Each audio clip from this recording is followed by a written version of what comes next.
নাহমাদুহু ওয়া নুসাল্লি আলা রাসূলিহিল কারীম, আম্মা বা'দ। একজন আদর্শ মুমিন খুবই মিষ্টভাষী হয়ে থাকে। তার কথা শুনে মুমিন ভাইদের মন তৃপ্ত হয়। গালিগালাজ, অসংলগ্ন অশ্লীল কথাবার্তা কখনো তার মুখ দিয়ে বের হয় না। শালীন ভাষায় কথা বলার প্রতি ইসলাম খুবই জোর দিয়েছে। সহিহ বুখারী ও সহিহ মুসলিম এসেছে, রাসূল সাল্লাল্লাহু আলাইহি ওয়াসাল্লাম ইরশাদ করেন, সিবাবুল মুসলিমি ফুসুকুন ওয়া কিতালুহু কুফরুন। মুসলিমকে গালি দেয়া ফাসিকি আর তার বিরুদ্ধে যুদ্ধ করা কুফরি। মুসনাদে আহমদে বর্ণিত একটি হাসান হাদিস এসেছে, রাসূল সাল্লাল্লাহু আলাইহি ওয়াসাল্লাম ইরশাদ করেন, ইন্নাল্লাহা লা ইউহিব্বু কুল্লা ফাহিশিন মুতাফাহহিশ। নিশ্চয়ই আল্লাহ তাআলা অশ্লীল ও অশালীন ভাষী কোনো মানুষকে পছন্দ করেন না। সুনানে তিরমিজিতে বর্ণিত একটি সহিহ হাদিস এসেছে, মুমিনের বৈশিষ্ট্য বর্ণনা করতে গিয়ে রাসূল সাল্লাল্লাহু আলাইহি ওয়াসাল্লাম ইরশাদ করেন, লাইসাল মুমিনু বিত্তাআন ওয়ালাল লিআন ওয়ালাল ফাহিশি ওয়ালাল বাযী।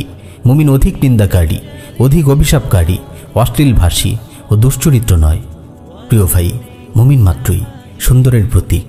তার কথা সুন্দর হবে, তার কাজ সুন্দর হবে, তার আচরণ সুন্দর হবে।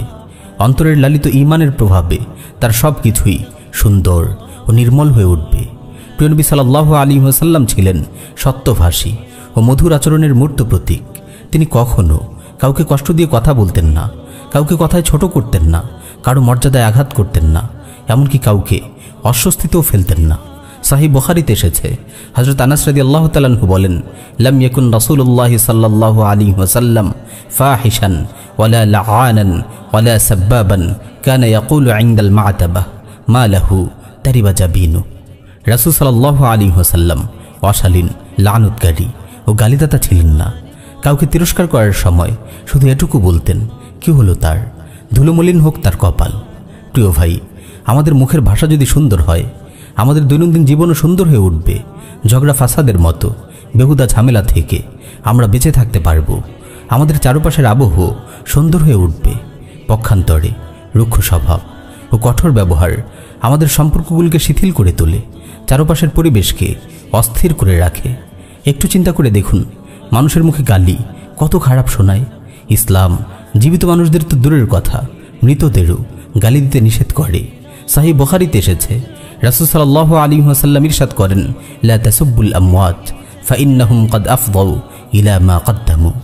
তোমরা মৃতদের গালি দিও না, কেননা তারা দুনিয়ার জীবনে ভালো মন্দ যে আমল পাঠিয়েছে তার নিকট পৌঁছে গেছে।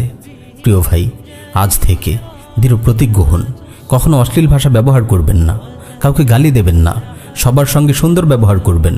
ইনশাআল্লাহ আমাদের কথা সুন্দর হয়ে গেলে আমাদের জীবনও সুন্দর হয়ে যাবে। আল্লাহ তাআলা আমাদের আমল করার তৌফিক দিন। আমিন ইয়া রাব্বাল আলামিন।